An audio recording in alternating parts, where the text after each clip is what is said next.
Shalom, shalom, bien-aimés en Jésus-Christ de Nazareth. Aujourd'hui, nous allons parler de la solidarité à laquelle Jésus-Christ prend plaisir, bien entendu. Pourquoi devons-nous être solidaires en tant que chrétiens? C'est parce que nous pensons être obéissants à la loi fondamentale qui est « tu aimeras ton prochain comme toi-même ». La solidarité est la profondeur de l'amour qu'on a pour notre prochain.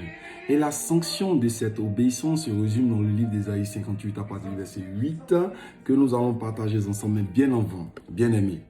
Sache que la méchanceté des uns des autres souvent te fait freiner dans ton élan de poser des actions qui sont bien.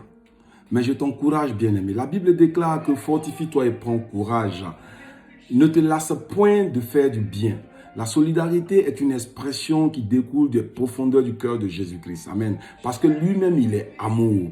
Amen. Quand nous allons à partir du verset 8 du livre d'Ésaïe 58, la Bible déclare « Alors ta lumière poindra comme l'aurore ». C'est à des conditions. C'est à des conditions. C'est lorsque tu donnes ta propre substance à quelqu'un qui a faim, lorsque tu rassasies une âme indigente. La Bible dit que alors tu appelleras et l'Éternel répondra. Tu crieras et il dira, me voici. La Bible dit dans le livre d'Ésaïe 58 que ta lumière se lèvera sur l'obscurité et tes ténèbres seront comme le midi.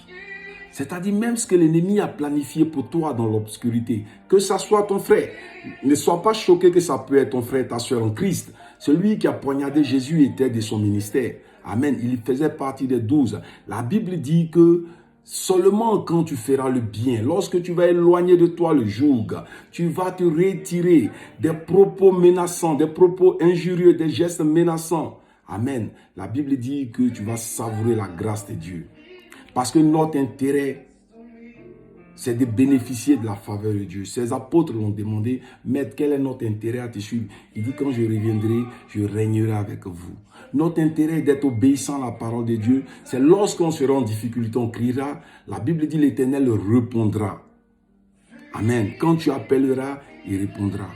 Frères et sœurs en Jésus-Christ, ne baissez pas les bras. Accrochez-vous à la parole de Dieu. Ne vous lassez point de faire du bien. Car au bout du tunnel, il y a une couronne. La grâce, la faveur de Dieu. Amen. Que Dieu vous bénisse. J'espère que ce message va toucher les uns les autres pour la gloire du royaume de Jésus-Christ. Shalom.